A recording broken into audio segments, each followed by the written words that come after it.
Tema di pagi hari ini kita akan membahas tentang kehebatan dan keajaiban bulan Ramadan. Bulan Ramadan adalah bulan yang sangat mulia. Kemuliaan bulan Ramadan menjangkau seluruh bulan-bulan dalam 12 bulan. Artinya bahwa bulan Ramadan itu adalah sayyidus syuhur.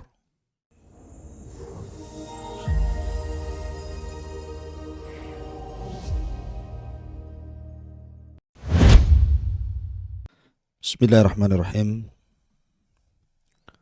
Assalamualaikum warahmatullahi wabarakatuh. Alhamdulillah wassalatu wassalamu ala rasulillah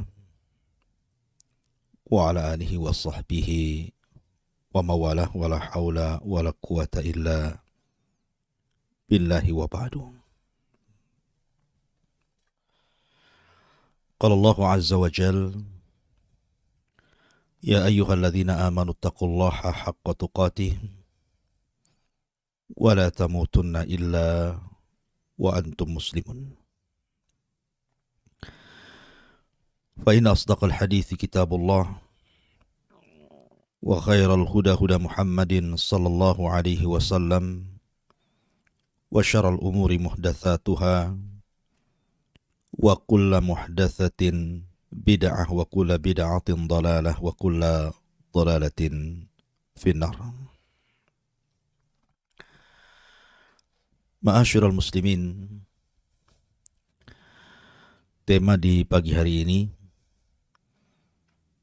kita akan membahas tentang kehebatan dan keajaiban bulan Ramadan. Bulan Ramadan adalah bulan yang sangat mulia.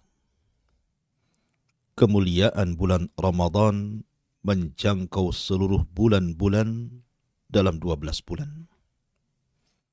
Artinya bahwa bulan Ramadan itu adalah sayyidus syuhur, pemimpinnya bulan-bulan. Tentu ada alasannya. Ya, karena di bulan Ramadan banyak kenikmatan-kenikmatan yang Allah subhanahu wa ta'ala anugerahkan kepada hamba-hambanya selama 1 bulan. Ma'asyiral muslimin yang dimuliakan Allah subhanahu wa ta'ala. Di zaman Nabi sallallahu alaihi wasallam ada seorang sahabat bertanya kepada Nabi sallallahu alaihi wasallam dan mengatakan, ya Rasulullah, arabbuna qaribun fanunaji am ba'idun fanunadi? Rasul, Rabb kita ini dekat atau jauh?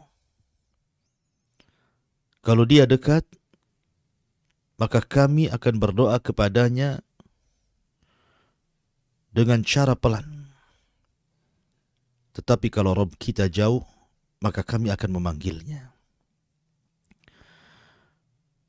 Maka Nabi SAW terdiam sampai datang Jibril. Kemudian Jibril alaihi salatu wassalam membawa wahyu Allah subhanahu wa ta'ala dan menyuruh Nabi SAW mengatakan, sesungguhnya Rabb kami dekat. Kemudian Allah subhanahu wa ta'ala berfirman, wa idza sa'alaka ibadi anni fa inni qarib ujibu da'watad da'i idza da'an falyastajibuli wal yu'minu bi la'allahum yarshudun. Apabila hamba-hambaku bertanya kepadamu wahai Muhammad soal diriku, fa inni qarib, katakan aku dekat.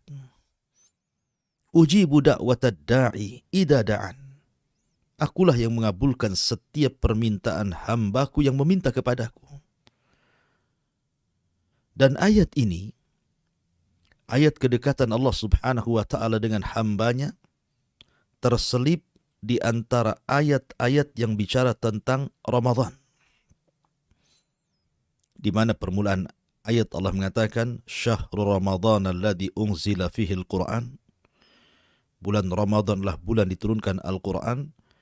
Baru kemudian ayat wa idza sa'alaka ibadi anni fa inni qarib. Apabila hambaku bertanya kepadaku, katakan aku dekat. Dan setelahnya uhillat lakum lailatas siyam ar-rafathu ila nisaikum. Dihalalkan bagi kalian di malam hari orang yang berpuasa untuk menggauli istri-istri mereka. Artinya ayat kedekatan Allah terselip di antara dua ayat yang bicara tentang Ramadan. Seolah-olah Allah subhanahu wa ta'ala ingin katakan bahwa kedekatan seorang hamba kepada Allah ataupun kedekatan Allah subhanahu wa ta'ala kepada seorang hamba itu jauh lebih dekat di bulan Ramadan dibandingkan bulan-bulan yang lainnya. Kenapa? Karena amal soleh itu mudah terbentuk di bulan Ramadan. Tidak ada solat terbanyak dilakukan manusia kecuali bulan Ramadan. Tidak ada puasa yang banyak dilakukan manusia kecuali Ramadan. Tidak ada orang zakat ataupun sedekah yang banyak disalurkan kecuali bulan Ramadan. Bahkan kita lihat masjid-masjid penuh dimakmurkan kaum muslimin. Suara Al-Quran seperti suara tawon keluar dari musola dan masjid-masjid kaum muslimin. Orang-orang yang menutup aurat, wanita-wanita yang menutup aurat, yang di luar Ramadan, mereka tidak malu untuk memakai hijab. Masuk Ramadan, mereka berusaha untuk menutup aurat. Dan begitu seterusnya. Terangsang untuk melakukan ibadah di bulan Ramadan yang tidak terangsang di bulan-bulan yang lainnya. Itulah kehebatan Ramadan. Keajaiban Ramadan. Karena Ramadan jami'ul arkanil Islam. Ramadan itu mencakup seluruh rukun Islam. Syahadat lebih banyak dibaca di bulan Ramadan. Salat lebih banyak dilakukan di bulan Ramadan. Bukan hanya salat wajib. Bahkan salat sunnah. Seperti tarawih umpamanya. Qiyamul lail yang diawalkan. Hampir semua masjid penuh. Kemudian zakat. Orang yang menunaikan zakat, orang yang menunaikan sedekah, banyak menunggu momen Ramadan. Kemudian puasa, ya karena memang puasa itu sendiri adalah kewajiban yang dilakukan seorang hamba dari Allah. Puasa Ramadan. Termasuk juga haji. Haji dan umrah. Itu juga dilakukan di bulan Ramadan. Kalau ada yang mengatakan, bukankah haji dilakukan di bulan Dhul Hijjah? Tepat di tanggal 8 sampai tanggal 13. Kenapa kemudian dikatakan haji pun bisa dilakukan di bulan Ramadan? Maksudnya adalah orang yang umrah, kemudian dia berangkat umrah di bulan Ramadan, maka pahalanya sama dengan haji bersama Nabi SAW di Wada. Ketika di zaman Nabi SAW ada seorang wanita menangis karena tidak ikut hajjatul wada dengan Nabi SAW, karena Rasul itu haji cuma 1 kali, tapi umrah 4 kali. Pertama umrah Hudaybiyah yang tidak jadi, tapi niat umrahnya dicatat umrah. Kemudian ada namanya umratul qadha setahun setelahnya. Kemudian ada namanya umrah al-Ji'ranah yang itu dilakukan di bulan Ramadan. Lah wanita ini pernah umrah di bulan Ramadan bersama Rasul, tapi tidak ikut haji wada, tidak ikut haji perpisahan bersama Nabi SAW. Sementara Rasul tidak mengulang hajinya, cuma 1 kali seumur hidupnya. Maka wanita ini datang kepada Nabi SAW menangis karena tidak ikut haji bersama Rasul. Tetapi Nabi SAW mengatakan, jangan menangis. Bukankah engkau pernah umrah di bulan Ramadan bersamaku? Maka Nabi SAW mengatakan, umratu fi Ramadan ta'dilu hajjata ma'i. Umrah di bulan Ramadan sebanding dengan haji bersamaku.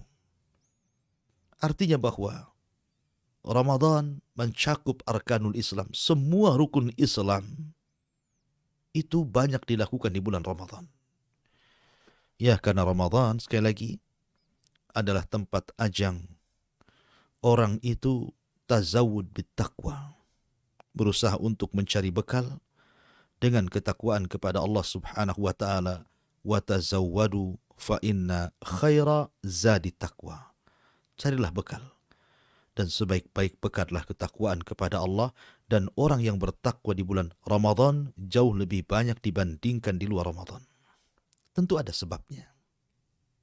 Disinilah kita akan bercerita keajaiban, kehebatan bulan Ramadan, kenapa bisa manusia terangsang beribadah sedemikian rupa hebatnya di bulan Ramadan yang tidak bisa dilakukan di luar Ramadan. Yang pertama, ma'asyiral muslimin wal muslimat, para pemirsa kiswah yang dimuliakan Allah Subhanahu wa taala. Ramadan adalah syahrul Quran. Sehingga Allah Subhanahu wa taala berfirman di dalam Al-Qur'anul Karim, "Syahrul Ramadan alladzi unzila fihi al-Qur'an, huda lin-nasi wa bayyinatin minal huda wal furqan." Bulan Ramadanlah bulan diturunkan Al-Qur'an, dan Al-Qur'an sendiri adalah petunjuk. Petunjuk bagi orang-orang yang hendak mencari petunjuk. Itulah Al-Quran. Dan Al-Quran itu mengangkat segalanya. Dengan Al-Quran, seseorang bisa terangkat. Dengan Al-Quran, malam bisa terangkat. Bulan bisa terangkat. Karena Al-Quran itu mengangkat segalanya. Inna Allah yarfa'u bihadal kitaba aqwaman. Sesungguhnya Allah Subhanahu wa taala mengangkat sebuah kaum dengan Al-Quran. Ketika Allah Subhanahu wa taala turunkan Al-Quran lewat malakul Jibril, lewat malaikat Jibril, maka Jibril menjadi sayyidul malaikah, pemimpinnya para malaikat. Ketika kemudian Allah Subhanahu wa taala turunkan Al-Quran kepada Nabi sallallahu alaihi wasallam, maka Nabi sallallahu alaihi wasallam menjadi sayyidul awwalin wal akhirin, bahkan sayyidul anbiya'i wal mursalin, pemimpinnya para nabi dan rasul. Ketika Al-Quran turun di malam Lailatul Qadar, maka malam itu menjadi sayyidul lail, pemimpinnya malam-malam. Ketika Al-Quran turun di bulan Ramadan, maka Ramadan menjadi sayyidus syuhur, pemimpinnya bulan-bulan. Anda bisa bayangkan, kalau Al-Quran mengangkat derajat Jibril sehingga menjadi pemimpin para malaikat, mengangkat derajat Rasul sehingga menjadi pemimpin para nabi dan Rasul, mengangkat malam Lailatul Qadar sehingga malam itu malam terbaik dalam setahun, mengangkat bulan Ramadan sehingga kemuliaan Ramadan menjangkau seluruh kemuliaan bulan-bulan. Bagaimana kalau seandainya Al-Quran ini diletakkan dalam dada-dada Anda, diletakkan di dada-dada kaum muslimin, tentu akan terangkat derajatnya. Makanya Nabi SAW bersabda, "Khairukum man ta'allama al-Qur'ana wa 'allamahu." Sebaik-baik kalian, orang terbaik di antara kalian, kata Rasul, adalah orang yang mengajarkan Al-Quran, belajar Al-Quran dan mengajarkan Al-Quran. Subhanallah. Di zaman Amirul Mukminin Umar bin Khattab radhiyallahu anhu, datang Amir Mekah menghadap Amirul Mukminin Umar bin Khattab radhiyallahu anhu. Ketika itu Umar bin Khattab radhiyallahu anhu bertanya kepada Amir Mekah ini, "Kau datang kepadaku, siapa yang menggantikan posisimu di Mekah?"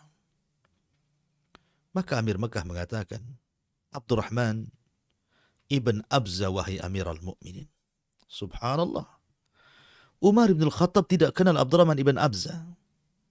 Sehingga dia bertanya kepada Amir Makkah ini, siapa Abdurrahman ibn Abza itu? Maka Amir Makkah mengatakan, "Ya Amirul Mukminin, dulunya dia mantan budakku. Kemudian kumerdekakan dia. dan kujadikan dia wakilku.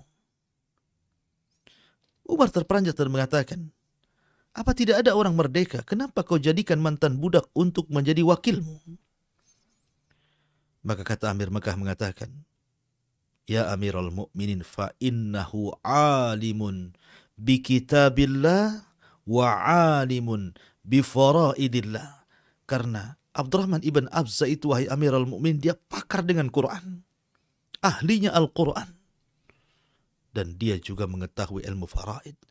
Dan dia apabila berhukum, maka dia akan menghukum manusia dengan keadilan.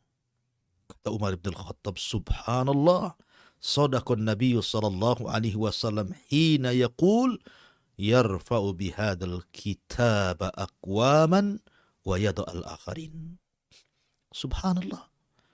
Sungguh benar apa yang disabdakan Nabi sallallahu alaihi wasallam. Terkadang Allah subhanahu wa ta'ala mengangkat sebuah kaum karena Al-Quran dan merendahkan yang lainnya pun karena Al-Quran.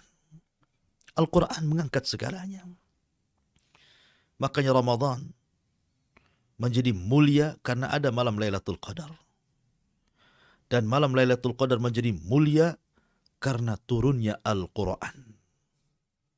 Inilah keajaiban dan kehebatan bulan Ramadan. Oleh karena itulah maka jangan pernah meninggalkan Al-Quran di bulan Ramadan. Karena di zaman Nabi SAW, apabila datang bulan Ramadan, maka akan terdengar suara Al-Quran di rumah-rumah kaum muslimin. Seperti suara tawon yang keluar dari rumah-rumah kaum muslimin.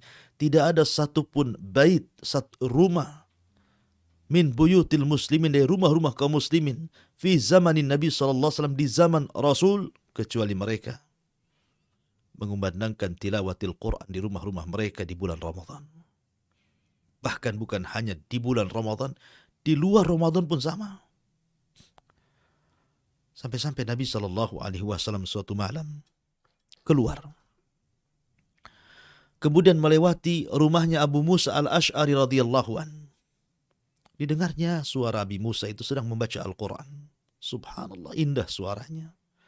Sampai Rasul tertegun sehingga kemudian Rasul berdiri di samping rumah Abu Musa al-Ash'ari, tanpa sadar waktu pun kemudian mendekati waktu fajar. Maka Nabi bergegas pulang kemudian melaksanakan sholat subuh berjamaah. Selesai sholat subuh dia memanggil Abu Musa al-Ash'ari dan mengatakan, ya Abu Musa, semalam aku berada di samping rumahmu. Aku mendengar lantunan Al-Quranmu luar biasa. Allah telah memberikan kepadamu suara kamizmar min mazamiri ali Daud, seperti suara Daud apabila sedang taranum dengan Zabur. Kata Abu Musa al-Ash'ari, ya Rasulullah, kalau aku tahu semalam engkau berada di samping rumahku, ku indahkan lagi bacaanku. Begitulah para sahabat. Mereka memenuhi rumah-rumah mereka dengan tilawatil Quran. Apalagi di bulan Ramadan. Berbeda dengan di zaman sekarang.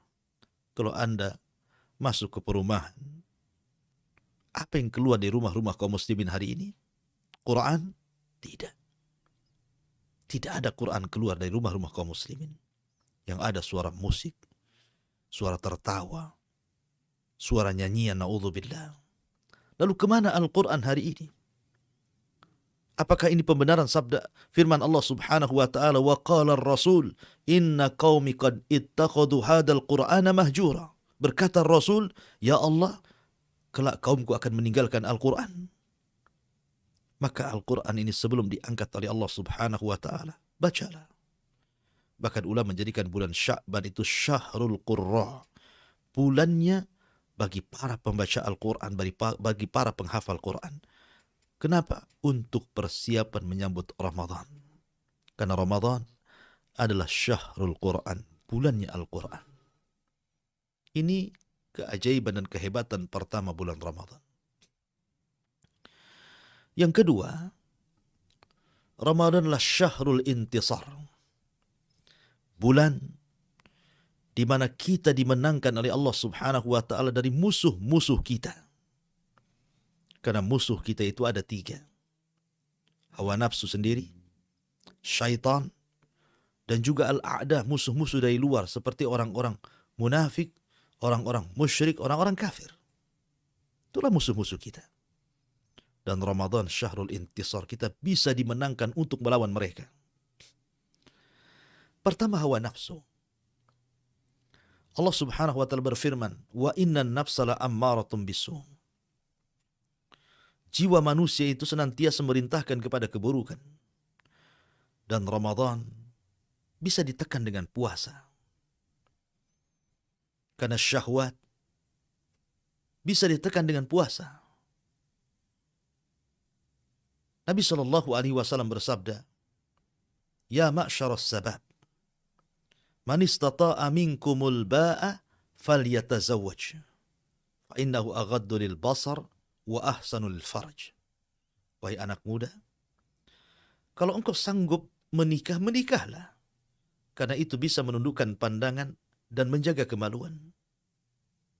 Akan tetapi, kalau kalian tidak bisa, tidak mampu untuk menikah, apa solusinya? Fa'alaikum bis-siyam fa inna lahu wija'un. Karena maka wajib bagi kalian untuk berpuasa, karena puasa itu benteng antara Anda dengan syahwat Anda. Jadi puasa itu bisa menekan syahwat.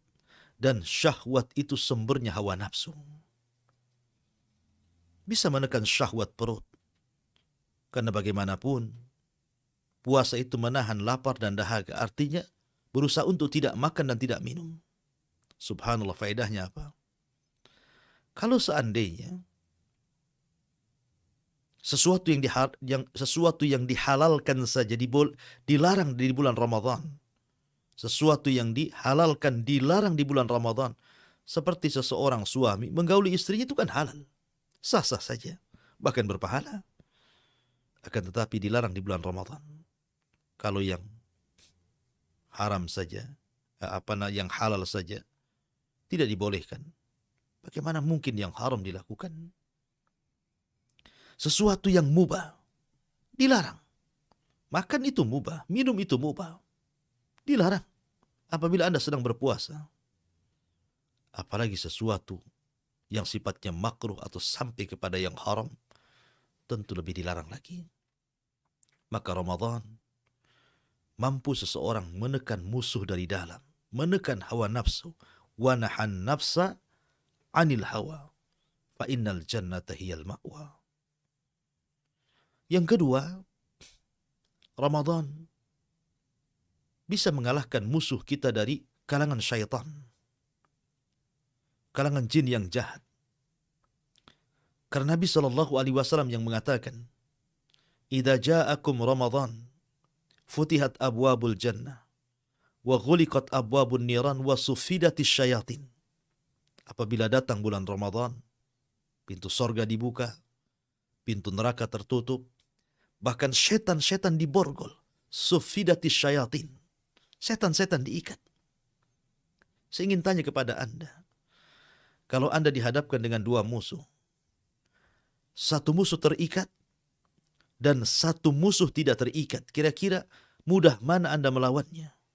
Tentu kita mudah melawan kepada musuh yang terikat dibandingkan musuh yang tidak terikat. Dan syaitan terikat di bulan Ramadan. Walaupun sebagian ulama mengatakan tidak semua terikat, kecuali hanya jin-jin yang jahat, syaitan yang jahat yang disebut dengan maradatus syayatin. Tapi itu minimalnya kita bisa melawan mereka. Terlebih saya katakan dari awal Ramadan, ala syahrul Quran. Dan orang yang membaca Al-Quran paling dibenci oleh syaitan. Makanya orang ketika meruqyah, yang dibacakan apa? Al-Quran. Bahkan Nabi SAW mengatakan apabila Al-Quran atau surah Al-Baqarah dibaca di rumah setiap kaum muslimin, maka membuat syaitan lari. Artinya, selain daripada syaitan diikat di bulan Ramadan, maka Ramadan syahrul Quran, bulan yang sangat dibenci syaitan. Dan ketika syaitan disempitkan ruang langkahnya untuk menggoda Bani Adam, maka manusia mudah untuk berzikir di bulan Ramadan. Karena orang yang dihindarkan dari gangguan syaitan, maka lisannya akan mudah berzikir. Ramadan syahrul dzikri. Jadikan Ramadan bulan berzikir. Kemudian yang ketiga, bisa melawan musuh-musuh dari luar, baik dari orang-orang musyrik, munafik atau kafirin. Dalam Al-Quranul Karim, Allah Subhanahu wa taala berfirman, "Idza jaa nasrullahi wal fath." Apabila datang kemenangan Allah Subhanahu wa taala dan juga Fathu Mekah. Sebagian ahli tafsir mengatakan bahwa Nasrullah dalam ayat ini adalah Ghazwatu Badrin, perang Badar. Adapun wal fath di sini artinya adalah Fathu Mekah. Artinya apabila datang kemenangan Allah di Badar dan kemenangan Allah saat Fathu Mekah, pembebasan kota Mekah. Dua perang besar ini, dua perang penentu kejayaan dan tidaknya Islam, penentu tersebar dan tidaknya Islam, adalah Badar dan Fathu Mekah. Dan Badar terjadi pada tanggal 17 Ramadan, begitu juga Fathu Mekah terjadi di bulan Ramadan. Dan dua-duanya dimenangkan Allah Subhanahu wa taala. Adapun perang Badar adalah perang yang menentukan disembah dan tidaknya Allah Subhanahu wa taala. Dan itu tercermin dari doa Nabi SAW, manusiawi. Rasul sempat ketakutan.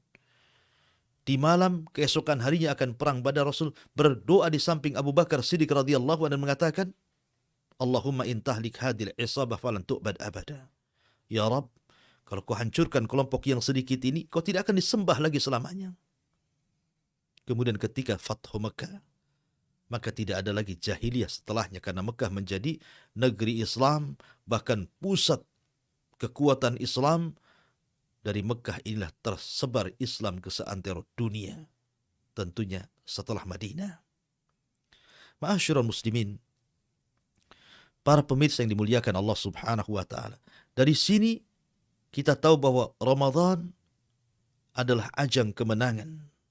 Kita dimenangkan dari musuh-musuh kita, baik hawa nafsu yang kemudian memunculkan syahwat, baik syaitan yang kemudian memunculkan syubhat, ataupun musuh-musuh dari luar. Karena hampir sejarah mencatat peperangan yang dilakukan oleh kaum muslimin di bulan Ramadan nyaris tidak terkalahkan. Allah menangkan. Ya, karena Ramadan syahrul intisar, bulan di mana Allah memberikan kemenangan kepada kita. Ini yang kedua. Yang ketiga, Ramadan adalah syahru mustajab ad-du'a. Ramadan itu bulan di mana setiap doa mudah dikabulkan. Di mukadimah tadi sudah saya jelaskan bahwa ayat kedekatan Allah Subhanahu wa taala dengan hambanya dan mudahnya Allah mengabulkan hamba-hambanya dalam doanya. Ayat tersebut diapit dengan dua ayat setelah dan sebelumnya bicara tentang Ramadan. Ya, karena Ramadan adalah bulan mudahnya Allah menerima dan mengijabah setiap doa orang yang berdoa. Oleh karena itulah para ulama menasihatkan kepada kita, walaupun Ramadan berdoa di jam berapa saja, itu mustajab. Karena memang kemuliaan bulan itu luar biasa. Tapi ada 3 waktu, kata para ulama, jangan sampai Anda tinggalkan. Ini waktu yang sangat luar biasa. Mustajab doa, waktu berkah. Dan semua orang bisa melakukannya. Jangan pernah melalaikan 3 waktu ini. Pertama, menjelang berbuka. Nabi SAW yang bersabda, Lis-saimi da'watun la turad. Bagi orang yang berpuasa itu ada doa yang tidak mungkin dibantah. Tidak mungkin ditolak oleh Allah Azza wa Jalla. Kapan itu? Inda fitri. Saat menjelang berbuka. Bahkan ulama yang lain mengatakan bahwa waktu saat menjelang berbuka itu adalah waktu di mana Allah akan membebaskan hamba-hambanya dari api neraka. Lillahi utaqa'u minan nar fi kulli lailati min Ramadan. Di mana Allah Subhanahu wa taala akan membebaskan hamba-hambanya dari api neraka setiap malam di bulan Ramadan, dan itu dimulai saat berbuka. Karena malam itu dimulai dari waktu asar. Karena malaikat-malaikat malam yang mencatat kebaikan kita itu dimulai di waktu asar dan diakhiri di waktu fajar. Maka apabila datang bulan Ramadan, kemudian Anda berpuasa di bulan Ramadan, kemudian Anda menghadapi jelang berbuka, entah 10 menitkah sebelum berbuka, entah 5 menitkah sebelum berbuka, maka angkat tangan tinggi-tinggi kepada Allah. Berdoalah kepada Allah. Karena siapapun yang mengangkat tangannya, Allah malu untuk tidak memberikannya. Innallaha hayyun karim. Yastahi min abdihi idha rafa'a yadaihi an yaruddahuma sifra. Allah itu zat yang maha malu, tapi juga zat yang maha pemurah. Allah malu apabila hambanya mengangkat kedua tangannya ke langit, kemudian dibiarkan kosong, tidak diberikan apapun. Allah malu. Maka angkatlah tangan Anda menjelang berbuka. Berdoalah kepada Allah. Ya Allah, bebaskan suamiku dari neraka. Ya Allah, bebaskan istriku dari neraka. Ya Allah, bebaskan orang tuaku dari neraka. Ya Allah, bebaskan anak-anakku dari neraka. Ya Allah, bebaskan orang-orang yang kucintai dari neraka. Harusnya itu yang kita lakukan. Tapi betapa banyak orang-orang yang melalaikan saat menjelang berbuka. Sama sekali tidak memperhatikan. Itu waktu yang sangat luar biasa, mustajab doa. Dan itu permulaan Allah mencatat hamba-hambanya yang akan dimerdekakan pada hari kiamat dari neraka. Dan ingat, faman zuhziha 'anil nar wa udkhilal jannah faqad faz. Siapapun yang dibebaskan oleh Allah dari neraka dan dimasukkan ke dalam surga, itulah kesuksesan yang nyata. Satu. Yang kedua, sepertiga malam akhir. Jangan pernah Anda tinggalkan. Karena Allah Subhanahu wa ta'ala turun di sepertiga malam akhir. Yanzilu Rabbuna ila sama'i dunya fi kulli thuluthil lailil akhir wa dhalika kulla lailatin. Faqala li ibadihi man yad'uni fa astajibalah wa man yas'aluni fa u'tiyah wa man yastaghfiruni fa aghfiralah, kata Rasul. Sungguhnya Allah Subhanahu wa ta'ala turun setiap malam dari atas ke langit dunia, dan itu dilakukan setiap malam pada sepertiga malam akhir.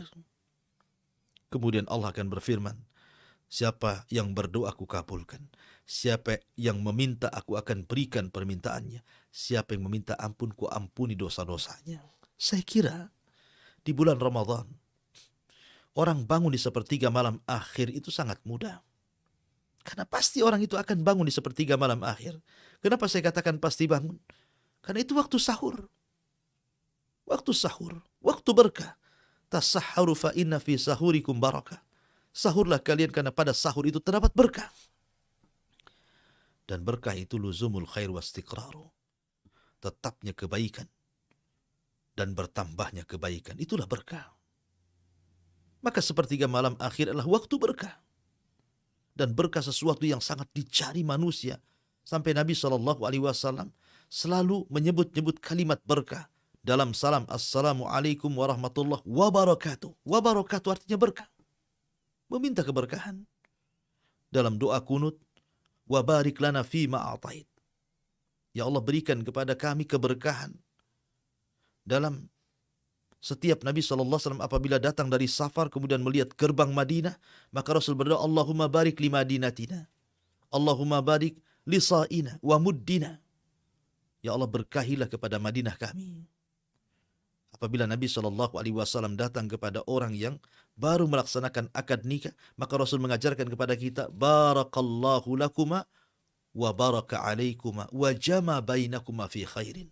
Berkah yang dicari. Dan sahur adalah waktu berkah. Waktu berkah. Maka sisakan waktu sahur itu. Sebelum atau sudah sahur, sebelum subuh. Tidak usah lama-lama. 5 menit, 10 menit. Angkat kedua tangan. Meminta kepada Allah hidayah. Meminta kepada Allah jannah. Idza sa'altumullah fas'alul firdausil a'la, kata Rasulullah. Apabila meminta sesuatu kepada Allah, jangan tanggung-tanggung. Mintalah firdausil a'la. Surga tertinggi yang Allah Subhanahu wa ta'ala anugerahkan kepada kita. Atau minta apapun. Silakan. Itu waktu mustajab doa. Minta kebaikan. Kemudian yang ketiga, setelah subuh, sebelum syuruk. Itu waktu yang berkah.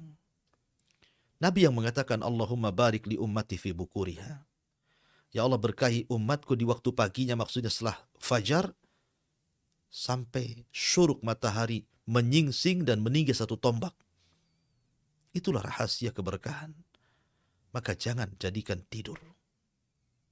Karena banyak orang yang kemudian karena merasa bangun malam untuk sahur setelah sholat subuh, kemudian pula dikodok tidurnya. Tidur lagi sampai kemudian jam 7, jam 8. Gitu. Padahal itu waktu berkah, jangan tidur. Tapi gunakan untuk berdoa kepada Allah Subhanahu wa Ta'ala.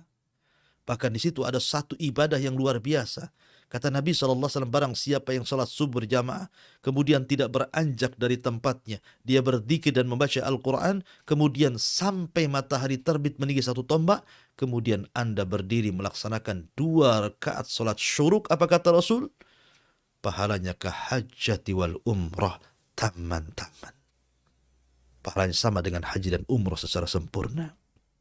Ramadan adalah bulan di mana doa-doa kita dimudahkan untuk dikabulkan. Dan ini bagian dari keajaiban Ramadan. Kemudian yang keempat, Ramadan itu membentuk akhlak. Ramadan itu membentuk akhlak. Termasuk puasa di dalamnya membentuk akhlak. Salah satunya akhlak kepekaan kepada manusia. Karena ketika orang itu lapar, dia merasakan bagaimana orang lain lapar. Terkadang ada sebagian kaum muslimin yang mungkin mereka berada di tempat-tempat musibah, di kem-kem musibah, atau mungkin negara-negara miskin, yang terkadang Ramadannya bukan hanya 1 bulan dalam setahun, tapi dalam setahun itu semua Ramadan. Seolah-olah puasa terus karena tidak pernah makan. Ketika kita diajarkan untuk lapar, untuk dahaga, maka kita dididik untuk menjadi orang yang peka dengan sosial. Menjadi orang yang kemudian memikirkan para fuqara wal masakin. Ali radhiyallahu an suatu ketika bernadar. Ketika salah satu anaknya sakit, entah Hasan Husain, dia mengatakan kalau Allah sembuhkan Hasan ataupun Husain kali itu, kata Ali, aku akan bernadar berpuasa 3 hari berturut-turut. Allah takdirkan Hasan atau Husain yang sakit itu rupanya sembuh pula. Maka Ali pun berpuasa selama 3 hari. Di hari pertama, Fatimah radhiyallahu anha berusaha untuk membahagiakan suaminya. Dia pun mencari sesuatu yang bisa dimakan. Setelah dapat, dia berusaha untuk memasak, kemudian menghidangkan makanan yang paling enak untuk suaminya saat menjelang berbuka. Subhanallah. Hampir-hampir maghrib pun tiba. Tiba-tiba rumahnya diketuk. Kemudian dibuka. Rupanya yang mengetuk rumah Ali radhiyallahu an adalah orang miskin yang sedang kelaparan. Kemudian Ali radhiyallahu an melirik kepada orang miskin itu sesekali dan melirik kepada Fatimah seolah-olah mengatakan, ya Fatimah, bagaimana kalau seandainya makanan ini kita berikan kepada orang yang miskin kelaparan itu? Akhirnya kata Fatimah, silahkan. Maka Ali memberikan makanan yang lezat itu kepada orang miskin yang kelaparan. Akhirnya Ali hanya berbuka dengan aswadan, kurma kering dan air putih saja. Makanan itu diberikan kepada fakir miskin tadi. Kemudian hari kedua terulang. Fatimah sudah masak dengan masakan yang enak. Ketika menjelang berbuka, tiba-tiba pintunya diketuk lagi. Ketika dibuka, rupanya anak yatim yang sedang kelaparan. Kata Ali, ya Fatimah, bagaimana kalau hidangan itu kita berikan kepada anak yatim ini? Kata Fatimah, silahkan. Kembali Ali hanya memakan aswadan, kurma kering dan air putih. Hari ketiga terulang lagi. Fatimah sudah masak dengan masakan yang lezat, yang enak. Saat menjelang berbuka, rupanya diketuk lagi rumahnya. Setelah kemudian dibuka, rupanya tawanan perang kafir. Tawanan perang Badar. Yang kafir, kelaparan. Kata Ali radhiyallahu kepada Fatimah, bagaimana kalau makanan ini kita berikan kepada tawanan itu? Kata Fatimah, silahkan. Maka kembali Ali radhiyallahu an makan aswadan, kurma kering dan air putih. Dari sini Allah Subhanahu wa taala turunkan ayat kepada Ali radhiyallahu an, dan bagaimana sedekah Ali yang luar biasa, yang kalau seandainya Quran tidak menceritakan tentu kita tidak tahu ceritanya. Allah Subhanahu wa taala berfirman, wa yut'imuna ala hubbihi wa yut'imuna ta'aman ala hubbihi miskinan wa yatiman wa asira. Wa yut'imuna ta'aman. Mereka Ali radhiyallahu an dan juga istrinya Fatimah. Wa yut'imuna ta'an, memberikan makanan. Ala hubbihi, padahal dia sendiri menghendaki makanan itu. Kepada siapa? Pertama miskinan, kepada orang miskin. Wa yatiman, kepada orang yatim. Wa asiro, dan kepada tawanan perang. Subhanallah. Wa yu'thiruna ala anfusihim walau kana bihim khasasah. Lihat bagaimana para sahabat Rasul mendahulukan orang lain padahal mereka sendiri kesusahan. Ya. Kenapa Ali radhiyallahu an kemudian sayang kepada orang miskin, sayang kepada orang yatim, sayang kepada para tawanan perang yang kelaparan, akhirnya makan diberikan kepada orang-orang ini? Karena ketika itu Ali sedang berpuasa, dan puasa itu membentuk kepekaan sosial. Gara-gara puasa akhirnya cinta dengan fuqara wal masakin. Karena puasa itu membentuk akhlak. Puasa itu membentuk akhlak. Ya, luar biasa. Itulah keajaiban Ramadan. Dan yang terakhir, karena waktu juga, banyak sebenarnya pembahasan tentang keajaiban dan kehebatan Ramadan. Yang terakhir, Ramadan adalah syahru al-maghfirah wa rahmah. Bulan di mana ampunan Allah Subhanahu wa taala melimpah di bulan Ramadan, dan rahmat Allah menyebar di bulan Ramadan.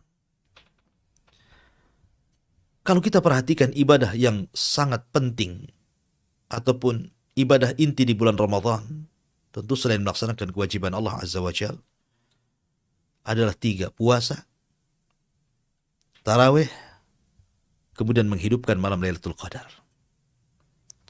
Dan 3-tiganya disebutkan dalam redaksi hadis Nabi sallallahu alaihi wasallam, man sama Ramadanan, wa fi riwayatin man qama Ramadanan, wa fi riwayatin man qama lailata qadrin imanan wa ihtisaban ghufira lahu ma taqaddama min dambi. Barang siapa yang berpuasa, dalam riwayat barang siapa yang salat tarawih, dalam riwayat barang siapa yang menghidupkan malam Lailatul Qadar imanan wahtisaban, penuh dengan iman, meyakini perintahnya, meyakini anjurannya, wahtisaban, dan mengharap pahala Allah Azza wa Jalla, apa yang terjadi? Ghufira lahu ma taqaddama min dambi. Maka Allah akan ampuni dosa-dosanya apa yang sudah berlalu. Subhanallah. Dengan kita berpuasa, Allah mengampuni dosa kita. Dengan sholat tarawih, Allah mengampuni dosa kita. Dengan menghidupkan malam Lailatul Qadar, Allah mengampuni dosa kita. Ya, karena Ramadan juga terdiri dari 3 kata ra, mim, dad. Ramadan. Ramadan yarmadu. Artinya membakar. Apa yang dibakar di bulan ini? Yang dibakar adalah yarmadu dzunub, di mana dosa-dosa kita dibakar selama Ramadan. Sehingga keluar Ramadan saja, kalau kita selama Ramadan meminta ampunan kepada Allah Azza wa Jal, maka kita seperti bayi yang baru dilahirkan. Tapi anehnya, banyak orang-orang yang masuk di bulan Ramadan, masuk di awal Ramadan, dan dia sukses sampai hidup di akhir Ramadan, keluar Ramadan 1 dosa pun tidak diampuni. Na'udzubillah. Sampai Jibril berdoa kepada Allah, ragima anfu rajulin, thumma ragima anfu rajulin, thumma ragima anfu rajulin, adraka Ramadan, falam yughfar min dunubi. Celaka dan binasa, celaka dan binasa, celaka dan binasa orang yang masuk bulan Ramadan, 1 dosa pun tidak diampuni, kata Jibril. Kata Nabi SAW, fakultu amin. Aku aminkan doanya. Oleh karena itulah maka ini kesempatan emas. Ketika kita susah untuk bertobat di luar Ramadan karena terlampau banyak godaan dan rintangan, baik dari hawa nafsu ataupun syaitan. Sementara Ramadan, hawa nafsu mudah ditundukkan, setan mudah dilawan, bahkan musuh-musuh pun mudah dimenangkan. Kenapa tidak kemudian kita berubah? Karena Ramadan itu syahrut taghyir, bulan perubahan. Jangankan lagi manusia, alam semesta ini dirubah dengan Ramadan. Ramadan bisa merubah sorga. Ramadan bisa merubah neraka. Lihat, sorga yang tadinya tertutup dengan datangnya Ramadan terbuka. Bahkan ada yang menyerukan kepada kita, ya bagil khairi aqbil wa ya bagil syarri aqsir. Wahai orang yang mencari kebaikan di bulan Ramadan, masuk. Siapa yang mencari kejahatan, keluar. Dan pintu neraka yang tadinya tertutup menjadi terbuka. Bahkan Ramadan membuka pintu-pintu langit. Alam semesta berubah. Dengan kedatangan Ramadan merubah alam semesta. Merubah alam jin, setan-setan terikat. Kalau merubah alam jin, merubah alam semesta, membuka pintu-pintu langit, membuka pintu-pintu sorga, menutup pintu-pintu neraka. Kalau alam semesta, sorga, neraka, alam jin bisa dirubah di bulan Ramadan, kenapa Anda tidak bisa merubah diri di bulan Ramadan? Bukankah Ramadan syahrut taghyir? Bulan kita bisa merubah diri kita dari yang tidak baik menjadi yang baik. Aneh kalau tidak bisa berubah. Ini di antara keajaiban Ramadan. Kehebatan bulan Ramadan. Oleh karena itulah maka berdoalah kepada Allah Subhanahu wa taala agar kita diberikan usia sehingga kaki kita bisa menginjak bulan Ramadan. Bagaimanapun kesempatan kita di bulan Ramadan ini untuk watazawwadu fa inna khaira zadi taqwa. Berbekalah kalian karena tidak ada bekal terbaik kecuali takwa. Dan inti daripada puasa adalah kutiba alaikumus siyam kama kutiba alal ladina min qablikum. Apa itu maksudnya? La'allakum tattaqun, agar kalian bertakwa. Wallahu a'lam bishawab. Saya kembalikan ke pemirsa yang ingin bertanya, silahkan. Kita buka tanya jawab dan saya kembalikan kepada moderator. Silahkan dibaca kalau ada yang mau bertanya. Baik Ustaz, jazakallahu khair atas penyampaian materi di pagi hari ini. Sudah ada beberapa pertanyaan yang masuk di grup Kiswah. Yang pertama dari Ibu Nindi di Nongsa. Assalamualaikum Ustaz. Waalaikumsalam warahmatullahi. Bolehkah membayar utang puasa Ramadan tahun lalu setelah malam nisfu Sa'ban? Iya. Alhamdulillah. Karena yang bertanya ini seorang wanita, saya ingatkan satu hadis Nabi sallallahu alaihi wasallam. Kata Nabi sallallahu alaihi wasallam, "Idza shallatil mar'atu khamsaha wa shamat syahraha wa hafizat farjaha wa ata'at ba'laha qila laha udkhulil jannah min ayyi abwabis samaniyati sya'at." Kata Rasul, apabila seorang wanita, seorang ibu senantiasa menjaga salatnya, senantiasa menjaga puasa Ramadannya, senantiasa menjaga kehormatan dan ketaatan kepada suaminya, maka silahkan masuk surga dari 8 pintu manapun yang ia sukai. Lihat, kemudahan wanita masuk surga. Tapi anehnya, banyak wanita masuk neraka. Rasul mengatakan 2 perkara di sini. Apabila seorang wanita menjaga salat dan juga puasanya. Kenapa wanita ditekankan dengan 2 ibadah ini? Karena wanita itu diberikan oleh Allah Azza wa Jalla fitrah datang bulan haid. Maka kalau Anda sudah tahu kebiasaan haid Anda hari ini atau mungkin besok, jangan pernah mengakhir-akhirkan waktu sholat. Kalau Anda mengakhir-akhirkan waktu sholat dengan sengaja, pada Anda tahu ini kebiasaan haid, maka Anda telah meninggalkan sholat dan masuk pada dosa besar. Begitu juga Ramadan. Setiap wanita pasti yang normal haidnya setiap sebulan sekali, artinya setiap Ramadan pasti punya hutang. Ya, sebaik-baiknya membayar hutang itu disegerakan. Bagaimanapun segerakan. Karena Allah Subhanahu wa taala mengatakan, jadi ganti puasanya di hari yang lain, maksudnya selain Ramadan. Tetapi kalaupun seandainya seorang wanita mengqadha puasa di bulan Sya'ban, tidak masalah. Aisyah radhiyallahu anha punya hutang di tahun kemarin dan baru dibayar di bulan Sya'ban. Karena selain mengingat banyaknya urusan Aisyah, lebih daripada itu mengambil momen Sya'ban itu sebagai bulan diangkatnya amalan. Makanya Rasul tidak pernah memperbanyak puasa sunnah melebihi puasa di bulan Sya'ban. Maka boleh nggak seseorang itu mengqadha Ramadan setelah nisfu Sya'ban? Boleh, tidak ada masalah. Jadi seorang mengqadha di bulan Ramadan setelah nisfu Sya'ban.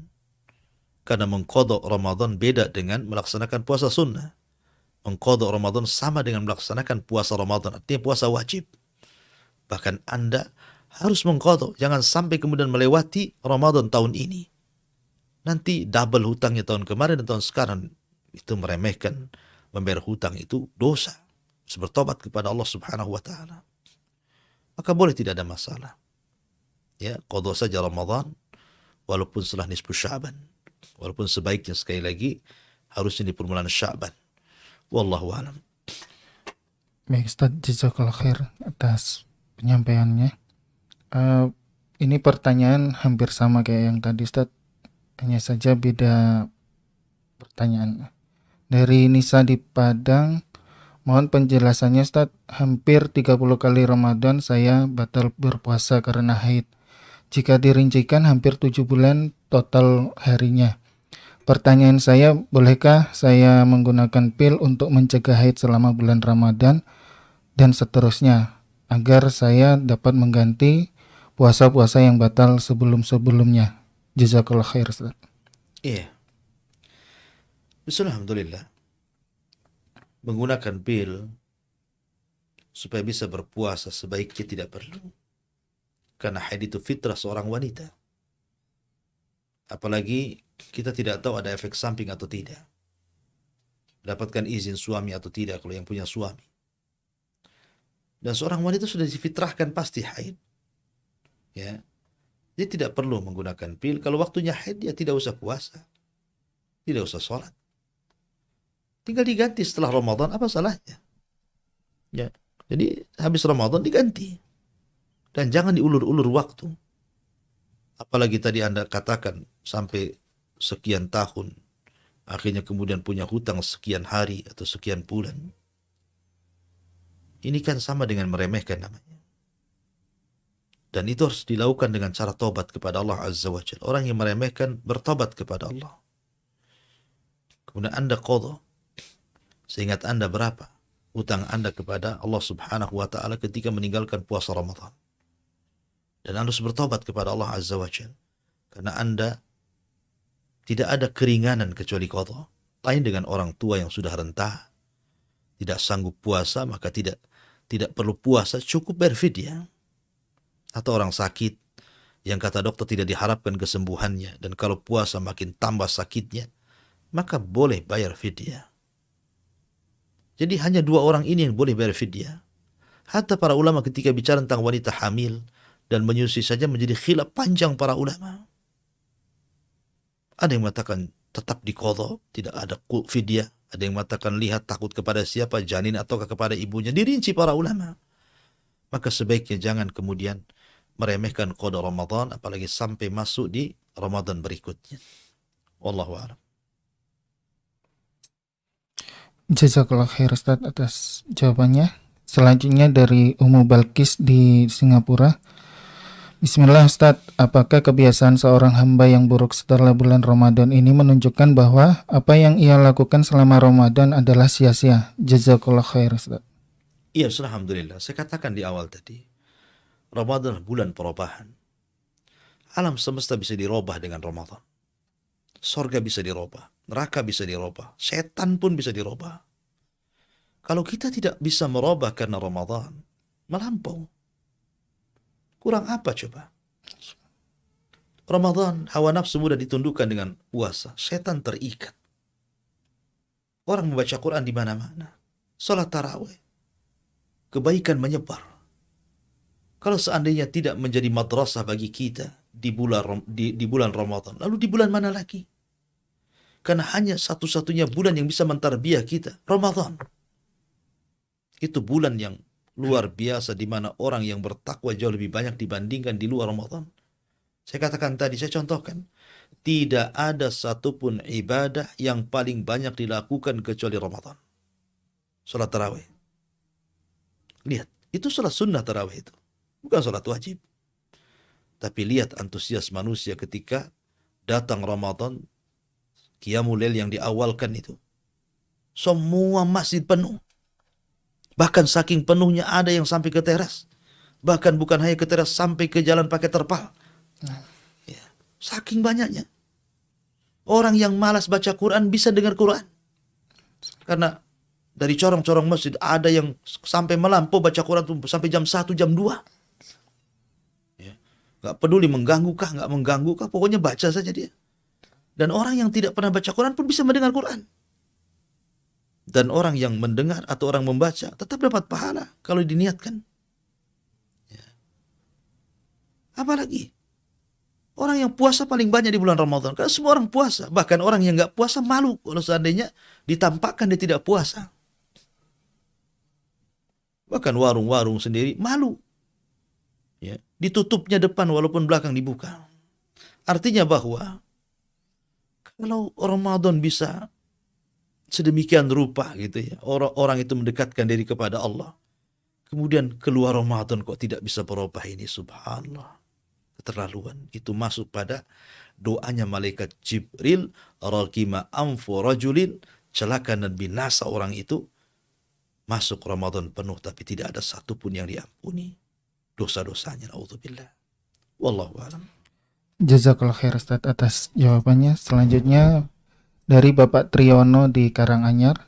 Assalamualaikum Ustaz. Waalaikumsalam.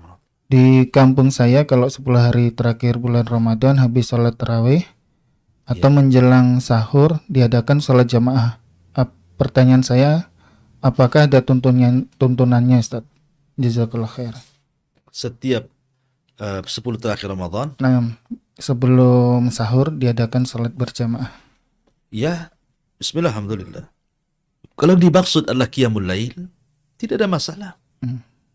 Kalau yang Anda maksudkan adalah Qiyamul Lail. Karena ada sebagian orang yang ingin menjaga malam di 10 akhir Ramadan supaya tidak tidur. Ataupun mencari Lailatul Qadar. Menyibukkan malam-malamnya dengan beribadah kepada Allah Azza wa Jalla, karena 10 akhir Ramadan itu kadang tidak tahu di mana Lailatul Qadar. Sehingga ada sebagian orang yang berusaha menghidupkan dengan Qiyamul Lail. Dengan cara berjamaah, mengambil sholat di sepertiga malam atau mungkin jam 1, jam 2 sebelum sahur. Tidak ada masalah. Apa masalahnya? Ya. Jadi itu mungkin upaya mereka supaya mereka bisa menjaga 10 akhir Ramadan. Karena di situ Nabi SAW mengatakan, iltamisu Lailatul Qadri fi ashril awakhir min Ramadan. Carilah Lailatul Qadar itu di 10 malam akhir bulan Ramadan. Dan jadikan 10 malam akhir Ramadan semua tanggal ganjil. Semua tanggal ganjil. Sehingga kita bisa menghidupkan 10 malam terakhir. Dan kalau bisa menghidupkan 10 malam terakhir dengan Qiyamul Lail, dengan tahajud, dengan baca Quran, dengan berzikir, saya yakin Anda akan mendapatkan Lailatul Qadar. Dan ingat, Lailatul Qadar itu dalam Al-Quran hanya disebutkan akhir waktu, tapi awalnya tidak disebutkan. Hiya hatta matla'il fajr. Hanya disebutkan waktu fajarnya saja. Akhirnya saja. Tapi awalnya tidak disebutkan. Lalu kapan awalnya Lailatul Qadar? Sebagian para ulama mengatakan waktu asar. Karena malaikat pencatat kebaikan itu di waktu asar. Maka ketika di tanggal-tanggal ganjil di 10 akhir Ramadan, maka kalau memang hari itu adalah hari atau malam itu malam Lailatul Qadar, maka dimulai dari asar dan diakhiri waktu fajar. Itulah Lailatul Qadar. Wallahu a'lam. Nah, Ustaz, pertanyaan selanjutnya dari Umu Jundi di Tiban. Assalamualaikum Ustaz, mohon penjelasannya, adakah keutamaan orang yang meninggal di bulan Ramadan, Ustaz? Ya, alhamdulillah. Meninggal sesuatu takdir Allah Subhanahu wa ta'ala. Usia manusia sudah ditentukan saat Anda berada di perut ibu kita semuanya. Ketika malaikat mencatat di usia 4 bulan, di situ salah satu yang dicatat kematiannya. Artinya kematian sesuatu yang sudah dicatat. Ada yang Allah takdirkan di bulan Ramadan, ada yang Allah takdirkan meninggalnya di luar Ramadan. Artinya bahwa kematian itu sangat erat kaitan dengan qada dan qadar Allah. Takdir Allah Azza wa Jalla di Lauhil Mahfuz. Akan tetapi bagian daripada takdir juga ada yang diakhiri kematiannya dengan su'ul khatimah. Ada yang diakhiri dengan husnul khatimah. Salah satu ciri kematian su'ul khatimah adalah meninggal di tempat-tempat maksiat atau sedang bermaksiat kepada Allah Azza wa Jalla. Dan ciri-ciri orang yang husnul khatimah adalah meninggal di tempat-tempat kebaikan dan sedang melakukan kebaikan. Ramadan adalah bulan baik. Dan tempat yang baik. Dan tempat pursah untuk beribadah yang lebih baik. Kalau seseorang itu meninggal saat berpuasa di bulan Ramadan, atau saat tahajud, saat salat tarawih, saat baca Quran, dia meninggal dunia, dan dia ma'ruf dikenal dengan kesolehan dan ketaatannya, insya Allah kita hanya bisa melihat hukum zahir. Dia mudah-mudahan husnul khatimah. Mudah-mudahan husnul khatimah. Ya. Tapi kalau seandainya dia meninggal saja di bulan Ramadan, umpamanya meninggal di waktu maghrib bulan Ramadan, sementara dia bukan orang yang taat, tidak puasa pun walaupun dia muslim, tidak ikut tarawih pun walaupun dia muslim, bahkan meninggalkan salat, naudzubillah, kemudian meninggal di bulan Ramadan, apakah kemudian husnul khatimah? Ya tidak. Ya, dia tidak beribadah, tidak dikenal dengan ibadahnya, maka dia tidak husnul khatimah. Karena bukan penentu kalau meninggal di bulan Ramadan itu lantas kemudian meninggal di atas kebaikan. Adapun hadis tentang masalah idza ja'akum Ramadan futihat abwabul jannah, apabila datang bulan Ramadan pintu surga terbuka, seolah dipahami bahwa karena pintu surga terbuka sehingga orang yang mati di bulan Ramadan itu maka sudah dipastikan masuk surga. Bukan itu pemahamannya. Maksud pintu surga itu dibuka artinya kita dirangsang untuk mudah melakukan amal saleh menuju jalan surga. Karena di pintu-pintu surga itu ada orang-orang yang menyeru, yang diperintahkan Allah untuk menyeru, ya bagil khairi akbil. Wahai orang-orang yang mencari kebaikan, kemarilah. Artinya bahwa ketika pintu surga itu dibuka, maka memudahkan manusia untuk banyak melakukan amal saleh. Wallahu a'lam. Nah, Ustaz, jazakallahu khair atas jawabannya. Pertanyaan terakhir, Ustaz. Ya. Dari Bapak Andi di Cirebon. Assalamualaikum Ustaz. Waalaikumsalam. Apakah dibolehkan bagi memberikan zakat harta kepada mantan istri yang telah diceraikan? Karena dia mempunyai anak beberapa yang tinggal bersamanya. Syukran Ustaz. Ya, alhamdulillah. Memberikan zakat mal kepada mantan istri tidak ada masalah, karena sudah bukan orang yang wajib untuk kita nafkahi. Yang jelas sudah talak bain, maksudnya bukan talak raj'i. Talak bain, sudah jadi orang lain maksudnya. Karena zakat itu tidak bisa diberikan kepada orang yang wajib dinafkahi, seperti orang tua, itu wajib dinafkahi bagi anak laki-laki. Kemudian anak-anak, pasangan, suami istri, pokoknya siapapun yang merupakan orang-orang yang ada dalam tanggungan kita, itu tidak wajib zakat kepada mereka. Tidak boleh Anda zakat ke orang tua. Memang sudah selayaknya kita membantu orang tua, bukan karena kita mengirim uang kepada orang tua sebagai uang zakat. Bukan, salah Anda. Ya. Ataupun kepada istri, kepada anak-anak. Tapi bagi orang yang sudah tidak ada hubung kait dengan kita, Seperti yang Anda tanyakan tadi, mantan istri akhirnya dia susah gitu kan. Kemudian Anda berikan zakat fitrah Anda kepada dia, tidak ada masalah. Ya, syukur-syukur kemudian sebab itu jadi rujuk lagi kan gitu ya. Jadi tidak ada masalah, wallahu a'lam. Saya kira ini yang bisa saya sampaikan. Mudah-mudahan ada manfaatnya. Kita tutup dengan kafaratul majlis. Subhanakallah bihamdika asyhadu an la ilaha illa anta astaghfiruka wa atubu ilaik. Allahu ta'ala. Assalamualaikum warahmatullahi wabarakatuh. Intinya bahwa tolong berakhlak kepada Allah. Membahas tafsir dari surah Al-Imran. Lahirlah Imam Muslim, Abi Dawud, Tirmidzi, Ibnu Hibban. Jadi ketika Yunus alaihi salatu wassalam terkena undian itu,